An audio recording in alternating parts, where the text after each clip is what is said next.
भागवत महापुराण की जय। शुकाचार्य भगवान की जय। राधे श्याम।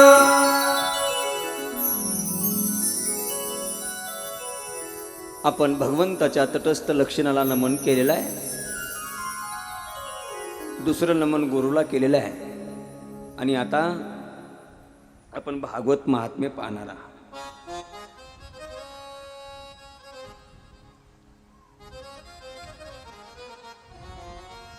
भागवत महात्म्य पाहत असताना त्याच्यामध्ये फार सुंदर श्लोक आलेला आहे. नैमिषे सुतमाशीन नमाभिवाद्य महामतिं कथामृतरसास्वाद कुशलः सौनको ब्रवीत्.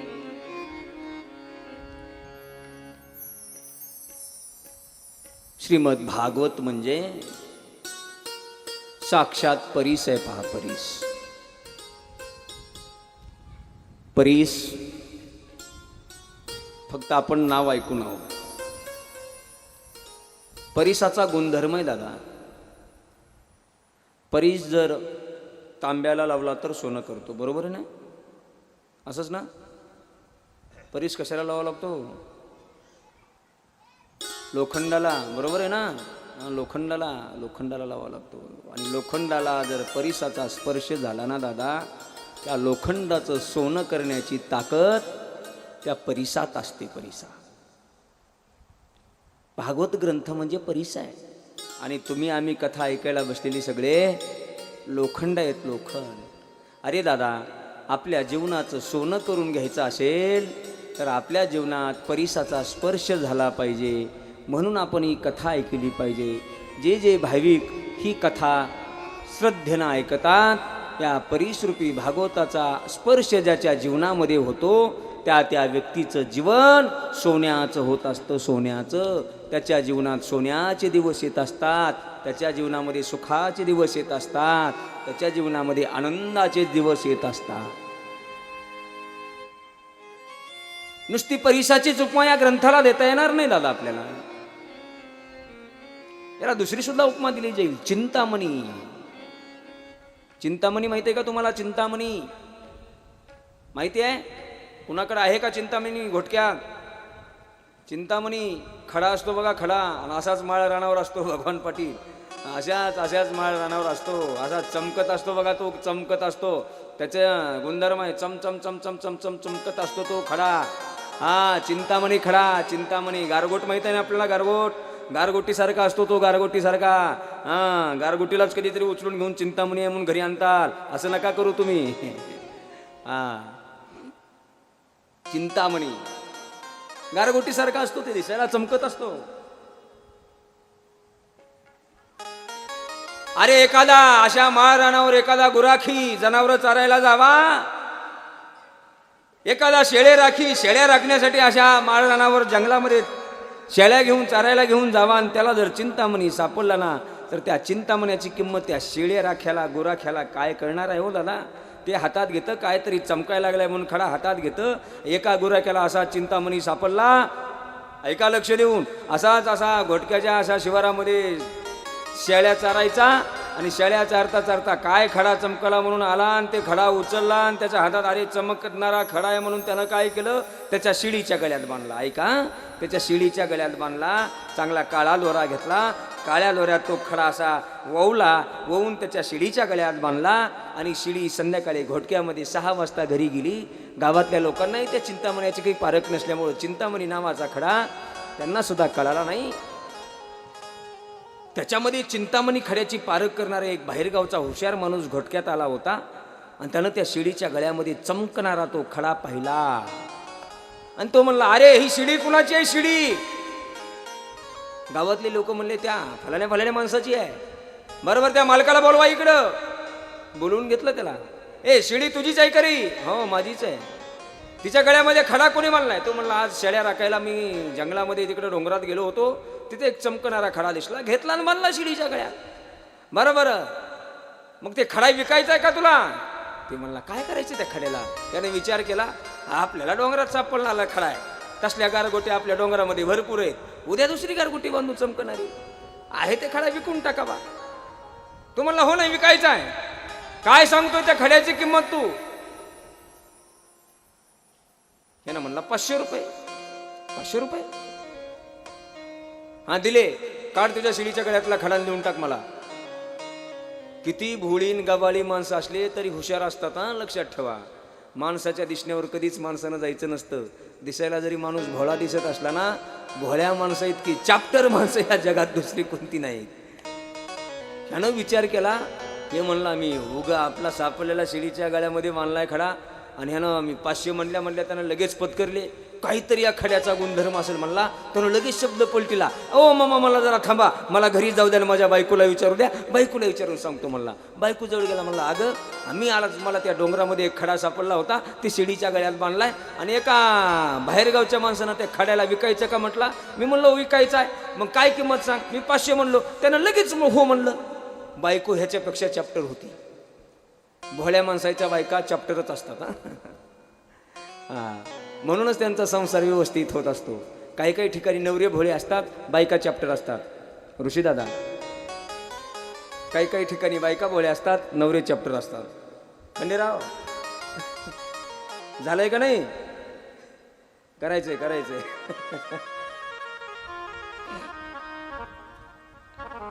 भोळ्या माणसांच्या बायका चॅप्टर असतात म्हणून त्यांचा संसार व्यवस्थित. ती पत्नी म्हणली, मालक त्या शिडी सहित ते खड्या सहित त्या माणसाला घराकडे घेऊन या. ती माणूस बी शिडी बी तिच्या गळ्यात बांधलेला खडा बी घरी आणला. ती म्हणली, दादा ह्यांनी तुम्हाला जरी म्हणले असतील 500 रुपये, पण मला 500 नाही. मग ते काही दमच काढीना ना पुढचा व्यक्ती, त्याला माहित होता हा चिंतामणी आहे म्हणून. त्यानं काय केले, सांगा तुम्ही किंमत. 1000 रुपये देतो. ती चॅप्टर बाई म्हणली नाही. 1500 देतो. ती म्हणली नाही ना दादा. 2000 देतो. नाही ना दादा. डायरेक्ट 20,000 देतो. म्हणले आम्हाला विकायचंच नाही ना. मग तर बाई भयानकच हिची टूप पिटली. हे एकाएकीच 10,000 हजाराने 20,000 किंमत वाढवलंय. नक्की या खड्यामध्ये काहीतरी गुणधर्म असला पाहिजे, नक्की हा खडा काहीतरी विशेष असला पाहिजे. ती बाई चॅप्टर असल्यामुळं ती किंमत जे भगवान पाटील गेली 15 लाखापर्यंत गेली. 15 लाखापर्यंत. ती म्हणली आता माय ह्या आमच्या भोळ्या नवऱ्याला डोंगरात खडा सापडला, ह्यानं तर आमची दलिंद्रीच दूर करायची आणली की. मग ती बाई ते म्हणली, दादा तुम्ही 15 नाही 20 लाख दिलात तरी मी तुम्हाला हा खडा देणार नाही. ती बाई चॅप्टर असल्यामुळं तिनं तिची नाकातली नथ, तिच्या गळ्यातलं ते काय 7 पीस ज्या बॅगमध्ये ठेवत होती ते खडा शिडीच्या गळ्यातला सोडला, त्या पॉकेटमध्ये घातला पॉकेटमध्ये, आणि नांदेडला गेली. नांदेडला एका हिऱ्याच्या व्यापाऱ्याच्या दुकानात गेली, आणि त्या हिऱ्याच्या व्यापाऱ्याला सोडून त्या पॉकेटमधला खडा काढला आणि सांगितला, या खड्याची किंमत काय होते रे दादा? तो हिऱ्याचा व्यापारी म्हटला, ताई या खड्याची किंमत 2.25 कोटी रुपये होते. मग मात्र बाई म्हटली, आता माय ते बाबा आला होता आणि 15 आणि 20 लाखामध्येच घेऊन जात होता. मला सांगण्याचं तात्पर्य असं आहे दादा, अरे खडा आहे तो खडा, खड्याचं नाव काय चिंतामणी आहे. अरे जरी खडा असला, जोपर्यंत त्याच्यातला गुणधर्म आपल्या लक्षात येत नाही ना दादा, तोपर्यंत त्याची किंमत आपल्याला कळणार नाही. त्या भोळ्या गुराख्याला त्या खड्याची किंमत कळाली नाही, म्हणूनच त्यानं तो शिडीच्या गळ्यात बांधला. कालांतराने त्याच्याच पत्नीच्या लक्षात आलं की अरे याची किंमत इतकी होऊ शकते, म्हणजे याच्यामध्ये काहीतरी विशेष गुणधर्म असला पाहिजे, म्हणून ती हिऱ्याच्या व्यापाऱ्याकडे गेली. मग हा भागवत कथा ही चिंतामणी आहे. चिंतामणी शब्दाचा अर्थच होतो बघा, तुमच्या अंतकरणामध्ये ज्या ज्या चिंता असत्याल त्या चिंता पूर्ण करण्याची यथोशक्ती ताकद म्हणजे श्रीमद भागवत कथेत आहे. कोणत्याही चिंता असू द्या, तुमच्या संसारिक चिंता असू द्या, तुमच्या शरीरातल्या समस्या असू द्या, तुमच्या संसारात येणारी संकट असू द्या, तुमच्या संसारात उत्पन्न होणारी दुःख असू द्या, सगळी दुःख नाहीशी करणारी ताकद भागवत कथा आहे. तुमच्या इच्छा, आकांक्षा, अपेक्षा पूर्ण करणारी कथा म्हणजे श्रीमद भागवत कथा आहे. म्हणून हिला चिंतामणी म्हणतात.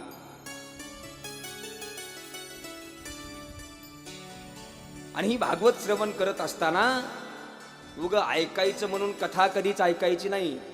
चला आता आपला दुपारचा वेळ जात नाही. भगवान पाटील चला, मोठा मंडप टाकलाय, कुल्लर लावलेत आता तर, आणि छानपैकी जायचं आणि बेस्ट पैकी उगा 3 तास करमणूक करायची. जाऊन बघा, ते शिंत फार संगीत चांगलं वाजतंय, महाराज चांगली कथा सांगायला लागलेत, तबलजी चांगला वाजवायला लागलाय, खंडेराव प्याटचा रिदम व्यवस्थित द्यायला लागलाय.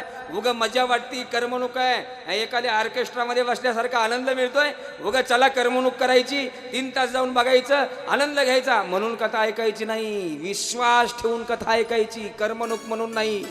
करमणुकीची साधनं वेगळी आहेत. कथा करमणूक नाही, कीर्तन करमणूक नाही. कथा कीर्तन उद्धाराचं साधन आहे, उद्धाराचं. करमणुकीला बरेचसे तुम्हाला कार्यक्रम आहेत ना दुसरे. किती विश्वास असला पाहिजे. अरे आपलं जीवन जगत असताना, आयुष्य जगत असताना, जीवनामध्ये जितका श्वास महत्वाचा आहे, तितकाच कथा ऐकताना विश्वास महत्वाचा आहे. आपण जीवन जगताना कशावर जीवन जगतो? कशावर जगतो आपण जीवन? हॅलो, कशावर जगतो? वर्षावर, असंच ना? श्वासावर ताई, श्वासावर, श्वासावर. शब्बास ताई, श्वासावर जीवन जगतो. अरे आपण जीवन जगत असताना वर्षावर नाही, महिन्यावर नाही, दिवसावर नाही, तासावर नाही, मिनिटावर नाही, सेकंदावर नाही, त्याच्यापेक्षा खाली येऊन सांगतो, क्षणावर नाही, निमिषावर नाही. आपलं जीवन हे श्वासावर आहे दादा, श्वासावर. भगवंतांनी तुम्हाला मला जन्म देताना, तुम्हाला मला भूतलावर पाठवत असताना, तुमच्या माझ्या प्रारब्धामध्ये, कर्मामध्ये श्वास टाकलेले श्वास. तुमच्या आयुष्यामध्ये तुम्ही इतके श्वास घेईपर्यंत तुमचं आयुष्य आहे. एकदा का तुमच्या जीवनातला श्वास संपला, तुमचं आयुष्य संपणार. विषयच नाही, विषयच नाही. उदाहरणच सांगायचं झालं तर, तुमचं माझं एखाद्या बँकेमध्ये अकाउंट असतं बघा. तुमच्या आहेत ना सगळ्याच्या बँकेमध्ये अकाउंट? माता माऊल्या, तुमच्या बँकेमध्ये खाते आहेत का? खाते आहेत ना? आता मुख्यमंत्री लाडकी बहीण पैसे योजनेचे पैसे पडलेत ना, प्रत्येकाच्या अकाउंटला पडलेत. आता सगळ्याचेच अकाउंट झालेत. अरे तुमच्या अकाउंटवर जर 1 लाख रुपये असतील, 1 लाख, तर ते 1 लाख रुपयाचा विनियोग किती दिवस करायचा हे कुणाच्या हातात आहे? बोला. त्या अकाउंटवरचे पैसे काढायचा अधिकार कुणाला आहे? नवऱ्याला, बरोबर आहे ना? कोण काढतं? तुम्हालाच बँकेत जावं लागतं, तुम्हालाच सही करावी लागते, तुम्हालाच अंगठा द्यावा लागतो, मग ते पैसे काढता येतात. अरे ते बँकेतल्या अकाउंटवरचे, खात्यावरचे 1 लाख रुपयाचा विनियोग कसा करायचा हे जसं तुमच्या हातात आहे, तसंच माझ्या भगवंतानी तुम्हाला भूतलावर पाठवत असताना तुमच्या अकाउंटमध्ये श्वास टाकलेले आहेत. इतके कोटी श्वास तुमचं आयुष्य आहे. ते किती दिवस श्वास वापरायचे, कसे वापरायचे हे कुणाच्या हातात आहे? आपल्याच हातात आहे. म्हणून श्वास कुठं खर्च करायचा हे आपल्या हातात आहे. श्वास जास्त वेळा कुठं खर्च होतात मी सांगतो, शास्त्र सांगतं बघा. जे माणसं जास्त रागीट असतात, ए ए बस इकडे इकडे, ए ए पुरी चल इकडं, चल इकडं, बस तिकडे जाऊन, शिट डाऊन.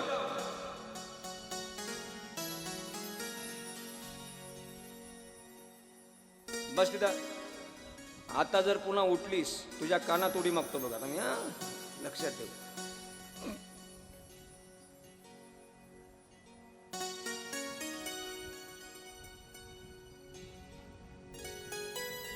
श्वास महत्वाचा आहे. श्वास जास्त कोणाचे खर्च होतात हे सांगू लागलो मी तुम्हाला. अरे ज्याच्या जीवनामध्ये जे माणसं रागीट असतात, क्रोधी माणसं असतात, त्या लोकांचे श्वास लवकर खर्च होतात. बघा, एखाद्या सोबत आपलं भांडण लागावं दादा, आणि भांडण लागल्याबरोबर त्याचा श्वासोश्वास बघा किती स्पीडनं चलतो. भगवान पाटील, इतक्या स्पीडनं श्वासोश्वास त्याचा वाढतो, असा लहा लहा लहा माणूस करतो. म्हणून माणसानं कधी रागावायचं नाही, रागाला जवळ येऊ द्यायचं नाही. होईल तेवढं शांत राहायचं, शांत. आणि जी माणसं शांत राहतात, ज्यांना कधी राग येत नाही, नक्की व्यासपीठावरून सांगतो दादा, त्यांचं आयुष्य जास्त दिवस असतं, आणि ज्यांना नाकाच्या शेंड्यावर राग आहे त्यांचं कधी काय होईल सांगता येत नाही. मी बोलत नाही दादा, तुकोबराय लिहून ठेवतात गाथेमध्ये, खवळलिया काम क्रोधी अंगी भरती आधी व्याधी.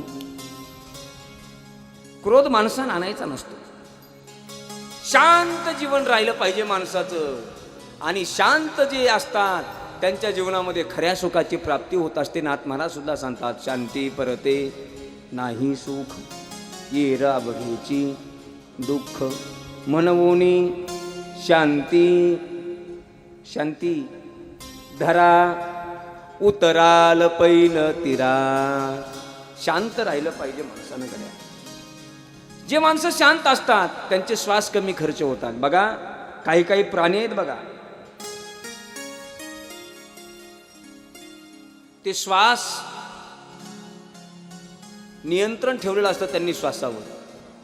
साधारणतः प्रत्येक मनुष्य हा दिवसामधून 24 तासामध्ये 21,600 श्वास घेतो. किती? आता किती वाजलेत? आता 3:15 वाजलेत. उद्या दुपारच्या 3:15 वाजेपर्यंत आपले श्वास साधारणपणे 21,600 श्वास होतात. किती? 21,600 24 तासामध्ये प्रत्येक व्यक्ती घेऊ शकते. पण काही काही प्राणी श्वास कमी खर्च करतात, म्हणून त्यांना आयुष्य सुद्धा जास्त असतं, दीर्घ आयुष्य असतं. नियमित श्वास घेतला पाहिजे माणसानं. नियमित 72 तासामध्ये बरेचसे माणसं श्वास घेतात. आपल्या शरीरामध्ये 72,000 नाड्या आहेत. त्या अनुषंगाने आपण श्वास घेत असतो. या सगळा अनुमान अंदाज काढून मनुष्याला आयुष्य देवानं देत असताना 100 वर्षाचं दिलेलं आहे. 21,600 श्वास दिवसाला, म्हणून आपलं 100 वर्षाचं आयुष्य आहे. अरे हत्ती प्राणी आहे, हत्ती. तो एका मिनिटामध्ये फक्त 20 श्वास घेतो. किती? 20 मापून 20 श्वास घेतो, म्हणून तो जवळपास 40 वर्ष जीवन जगू शकतो. आता आपण साप पाहिलाय बघा. साप माहिती आहे ना तुम्हाला? साप जनावर. ते साप भगवान पाटील एका मिनिटाला फक्त एकच श्वास घेतो. किती? एका मिनिटाला फक्त एक श्वास, दीर्घ श्वास घेतो. श्वास खर्च करत नाही साप, म्हणून त्याचं आयुष्य इतकं भरपूर आहे. 1000 वर्ष त्याला आयुष्य मिळतं. तो श्वासावर त्यानं नियंत्रण मिळवलेलं आहे, म्हणून सापाला मरण नाही. त्याला मारलं तरच मरण आहे, नाहीतर साप कमी आयुष्याचा नाही. कारण त्याचं श्वासावर नियंत्रण आहे. म्हणून आपण सुद्धा, तुम्ही आम्ही सुद्धा श्वासावर नियंत्रण मिळवलं पाहिजे. गड्या नियंत्रण मिळवलं पाहिजे. श्वासावर नियंत्रण मिळवून जर आपण कथा श्रवण केली तर ती कथा आपल्या जीवनामध्ये अनमोल असा ठेवा देणारी कथा आहे. एवढंच नाही, इथून पुढं भागवताचा स्वरूपगत महिमा आणि शक्तिगत महिमा या 2 प्रकारच्या महिम्याचं वर्णन आलेलं आहे. भागवताचा स्वरूपगत महिमा, भगवान कृष्ण कन्हैया हीच भागवताची मूर्ती आहे. कालपासून आपण चिंतन करतोय. हा भागवताचा स्वरूपगत महिमा आहे. शक्तिगत महिम्याचं वर्णन करताना फार सुंदर श्लोक आलेला आहे. निगम कल्पोरगलितम फलम सुखमुखादमृत द्रव्य संयुतम पिबत भागवतं रसमालयं मुहुर्मुहुर रसिकाः भुवि भावुकाः. आता तिसरं विशेषण भागवत ग्रंथाला दिलेलं आहे बघा. कल्पतरू आहे. निगम कल्पोरगलितम फलम. भागवत ग्रंथ म्हणजे कल्पतरू आहे. कल्पतरू काय करतो गाडा दादा? कल्पतरूचा वृक्ष आहे, आणि कल्पतरूच्या वृक्षाखाली जर आपण जाऊन बसलो ना तर ते कल्पतरू आपल्या अंतकरणातल्या पूर्ण इच्छा पूर्ण करतो. त्या झाडाखाली जायचं आणि बसायचं. आपली इच्छा ही मला मिळावं, नक्की मिळतं. कोणत्याही इच्छा करा, त्या कल्पतरूचा वृक्ष इच्छा पूर्ती करतो. तसाच माझा भागवत ग्रंथ, भागवत कथा कल्पतरू आहे. कथा मंडपामध्ये आला आणि कथा श्रवण करताना बसला आणि माझ्या ग्रंथाला जर नमस्कार करून तुमच्या अंतकरणातली इच्छा जर ग्रंथाच्या पुढं प्रगट केली आणि तुमचं श्रीफळ जर व्यासपीठाच्या खाली ठेवलं आणि ते जर ते इच्छापूर्ती श्रीफळ जर शेवटच्या कथा सांगतेच्या दिवशी तुम्ही घेतलं तर तुमच्या संसारातल्या ज्या ज्या इच्छा असतील त्या पूर्ण झाल्याशिवाय राहत नाही. इतकं श्रीमद भागवत कथेचं महात्म्य आहे. कथा श्रवण करायला आल्यानंतर कुठेही बसायचं नाही. पहिल्या दिवशी आपण ज्या ठिकाणी बसलोय ना, तीच जागा 7 दिवस आपली नियोजित असली पाहिजे. आज इथं बसलो, उद्या तिथं बसलो, परवा तिथं बसलो, तेरवा तिथं बसलो, असं नसतं. ते विधीने कथा श्रवण करायची, श्रद्धेने कथा श्रवण करायची, विश्वासाने कथा श्रवण करायची.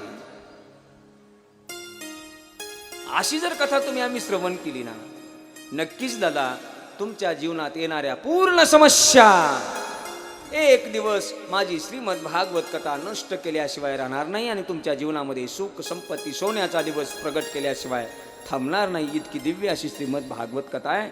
आणि आता ही भागवत कथा सुरुवातीला कोणी कोणांना सांगितली. श्लोक आहे, नैमिष्य सुतमाशिन नम भाविद्या महामतीम. सौनक नावाची 88,000 ऋषी आहे. त्यांनी मनात संकल्प केली की आपण भगवंताची कथा ऐकायची आणि भगवंताची कथा करायची. दिवसभर त्यांनी यज्ञ करावा. पण ही कथा सांगणार कोण हा त्यांना प्रश्न पडला. पण महाराज, ज्याचा खरा संकल्प आहे ना भगवान पाटील, त्याचा दाता नारायण असतो. संकल्पामध्ये जर स्वार्थ नसला ना, तिथं साक्षात देव येऊन तो कार्य पार पाडत असतो. तुकोबाराय महाराज म्हणतात ना, सत्य संकल्पाचा दाता नारायण सर्व करी पूर्ण मनोरथ. संकल्प जर चांगला असेल, संकल्प जर खरा असेल तर देवाला यावं लागतं आणि ते सगळा केलेला संकल्प पूर्ण करावा लागतो. कितीही अडचणी येऊ द्या, कितीही अडचणी येऊ द्या, देव येतो आणि तो संकल्प पूर्ण करतो. अरे हा कार्यक्रम चांगला संकल्प आहे. गावकऱ्यांनी, अंबादास महाराजांनी एक चांगला संकल्प केलाय. बाळूमामांचा पालखी सोहळा आहे, सत्य संकल्प आहे. पण अडचणी, विघ्न संतोषी लोक वेगवेगळ्या काहीतरी अडचणी सांगतात. पण एक लक्षात ठेवा दादा, संकल्प चांगला आहे. हा संकल्प चांगला, इथं देव येत असतो. सत्य संकल्पाचा दाता नारायण. देवाला संकल्प पूर्ण करावा लागेल. हा माणसांनी हा संकल्प रोखू शकता येत नाही. कार्यक्रम बंद करू शकत नसतात कोणी. संत बाळूमामांचा कार्यक्रम आहे आणि इतकं जर विघ्न कुणी आणीत असेल ना दादा, मग त्याला सुद्धा प्रायश्चित्त सांगितलेलं आहे शास्त्रानं. तुका म्हणे सत्य कर्मा भावे साईह घातलिया भय नरका जाणे. त्याच्यासाठी मग नरक आहे बाबा. अरे एखाद्याला सहकार्य करता आलं नाही, नका करू, काही गरज पडली नाही. पण लोकांना भीती तरी घालू नका. कार्यक्रम होणारच नाही, कार्यक्रम रद्दच होतो ना, असं होतो, हे भीत्या बंद करा. अरे तुमच्यासाठी माझ्या भगवंतानं स्पेशल नरक तयार करून ठेवलाय, हे लक्षात ठेवा. तुम्हाला जायचं नाही, नका जाऊ, पण जाणाऱ्याला तरी रोखू नका ना. मग त्याच्यासाठीच आहे घातलिया भय नरका जाणे. संकल्प कराय. सौनक नावांच्या ऋषींचा संकल्प होता, आम्हाला भगवंताची दिव्य कथा ऐकायची आहे. पण ती कथा सूत मुनींनी सौनकांना सांगितली. त्याच्या पुढं 4 सनकादिक आहेत. त्या 4 सनकादिकांनी सुद्धा ही कथा केली. एकदा काय झालं बघा. आता याच्यामध्ये ब्रह्मर्षी नारद, सनकादिक मुनींनी ब्रह्मर्षी नारदांना या कथेचा विधी सांगितला.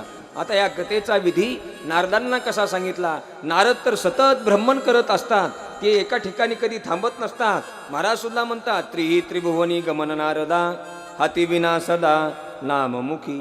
तर मग सनकादिकांची व नारदाची भेट कुठे झाली, कशी झाली, सप्ताहविधी कसा सांगितला, याचा आपण थोडक्यामध्ये वर्णन करणार आहोत. 4 सनकादी कोणते?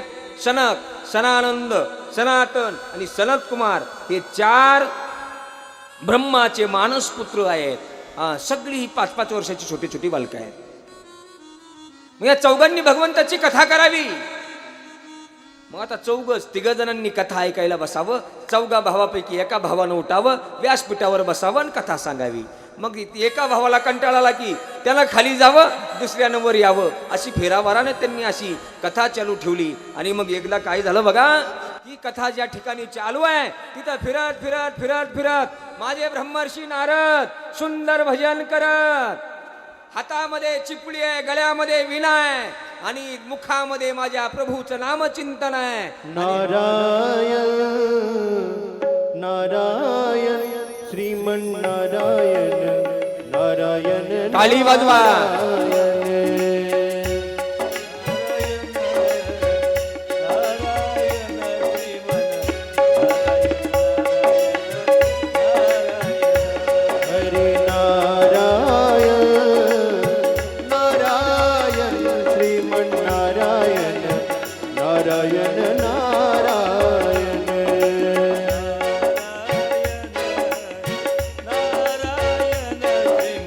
नारायण नारायण नारायण हरी नारायण नारायण नारायण हरी हरी नारायण नारायण नारायण भजमणि नारायण नारायण नारायण नारायण नारायण नारायण नारायण जय हो.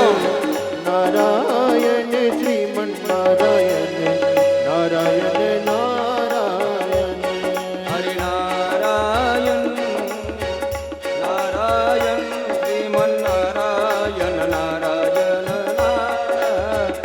टाळी टाळी दोन्ही हाताने प्रेमपूर्वक भगवंताचं चिंतन टाळी वाजून सर्वांनी करा.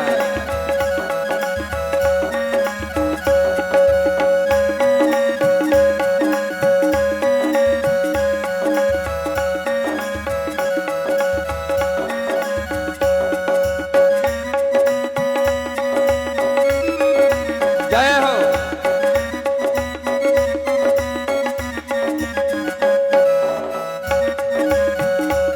राधे राधे.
बोलणार